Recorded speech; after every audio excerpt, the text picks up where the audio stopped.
Loneliness. It's a feeling we all know, a heavy ache in the heart that whispers of disconnection.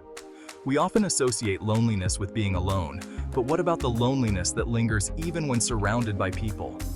This peculiar form of loneliness, often called social loneliness, is surprisingly common. Imagine yourself at a crowded party. Music thrums, laughter fills the air, but you feel strangely detached. You see familiar faces, you engage in small talk, yet a profound sense of isolation persists. This, my friend, is the paradox of feeling lonely in a crowd. This essay will delve into the reasons behind this phenomenon, exploring the psychological and social factors that contribute to feeling lonely even when surrounded by others. We'll examine how our inner world and outer circumstances intertwine to create this disharmony. And, most importantly, we'll discover practical ways to bridge the gap between ourselves and others, fostering meaningful connections that can alleviate this pervasive sense of loneliness. Loneliness is a discrepancy between the social connections we yearn for and those we actually have. This can happen even when surrounded by people if the connections lack depth.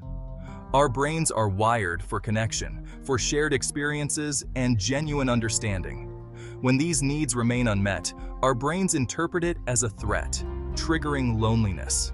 It's about feeling seen, heard, and understood. Forging bonds that nourish our souls makes us feel like we truly matter. Beyond our individual experiences, there are also broader societal factors contributing to the rise of loneliness in our hyper-connected world. The digital age, while offering unprecedented opportunities for connection, has also created new avenues for disconnection.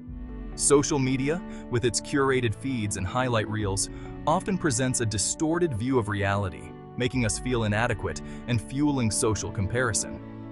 We spend hours scrolling through the seemingly perfect lives of others, forgetting that behind those curated images are real people grappling with their own complexities and insecurities. The decline of traditional communities and the rise of individualism further exacerbate feelings of isolation. As we prioritize our individual pursuits, we may inadvertently neglect the social bonds that provide us with a sense of belonging and purpose. Moreover, the fast-paced nature of modern life leaves little room for the slow, deliberate cultivation of meaningful relationships. We rush from one obligation to another, often sacrificing genuine human connection for the sake of efficiency and productivity. Section 4. Combating loneliness. Finding meaningful connections. While the pervasiveness of loneliness in a crowded world may seem disheartening, there is hope. We can take proactive steps to combat this feeling and cultivate meaningful connections that nourish our souls. It begins with an inward journey, a conscious effort to understand our own needs and desires for connection. What brings us joy? What are we passionate about? By identifying our interests and values, we can seek out like-minded individuals who share our passions and perspectives. Joining clubs, attending workshops, or volunteering for causes we care about are all excellent ways to meet people who share our values and interests. Remember, vulnerability is not a weakness but a strength. It takes courage to open ourselves up to the possibility of rejection, but it's in those vulnerable moments that true connection blossoms. Let's make a conscious effort to put down our phones, look up from our screens, and engage with the world around us.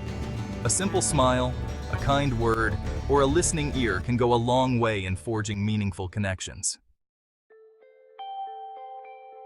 Section 5. Finding solace in a connected world. Loneliness, even in a crowd, is a common human experience, but it doesn't have to define us. By understanding the psychological and social factors that contribute to this feeling, we can begin to challenge its grip on our lives. Cultivating self-compassion, nurturing meaningful relationships, and engaging in activities that bring us joy are essential steps in combating loneliness and fostering a sense of belonging. Remember, we are not alone in this journey. Reach out to a trusted friend, family member, therapist, or support group. Sharing our experiences and seeking support can make a world of difference. Let us cultivate a world where genuine connection thrives, where we feel seen, heard, and valued for who we truly are. It's time to bridge the gap between ourselves and others, to rediscover the beauty of human connection, and to create a world where no one feels alone, even in a crowd.